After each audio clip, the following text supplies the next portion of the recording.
とりあえずですね、スライドレール、6箇所、1台につき6箇所取り付けが完了しました。完璧に水平に取り付けられております。閉まるところすごい気持ちいい。素晴らしい。素晴らしいです。そしたらもう天板は取り付けをしても大丈夫なので、天板取り付けて、次はちょっと同じようにね、引き出しを作っていきます。この引き出しを作った時の余ってたパイン材でちょっとね、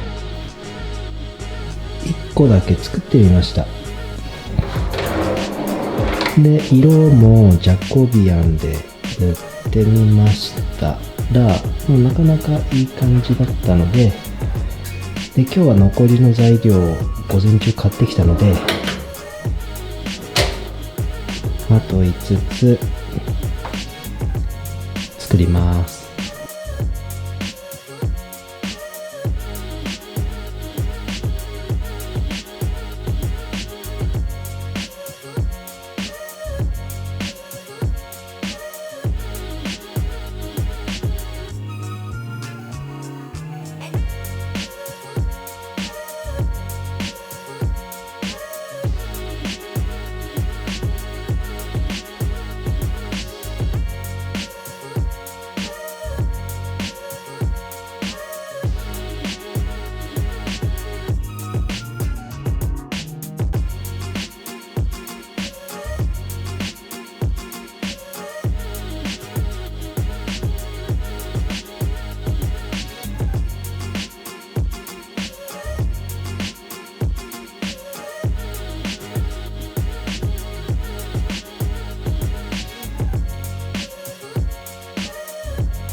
木材全部塗り終わりました。結構この量は大変でした。で、これからこれをこういう風に組み立てていきます。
よし、入れてみよう。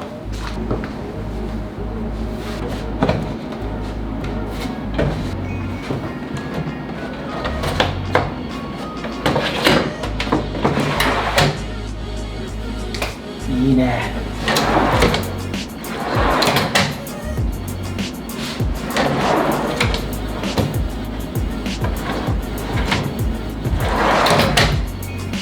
完璧です。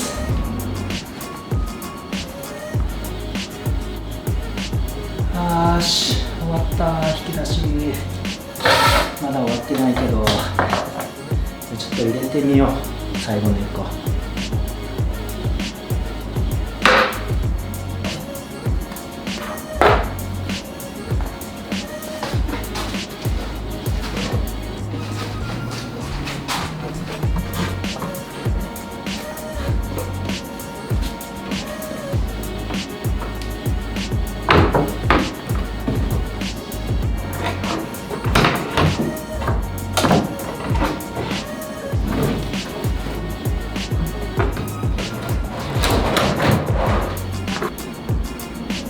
これでやっと引き出し全部終わりました。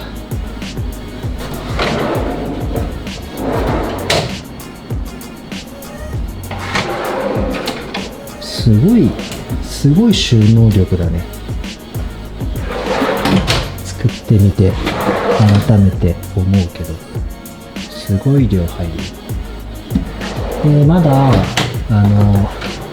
この横が仮止めの状態なので、後でちゃんとつけて、でまだこの表に貼る板をどうするか決めてないので、それを決めて板を買って貼り付けて、で取っ手をつけたら完成です。もういいでしょ今日はこれで。じゃあね。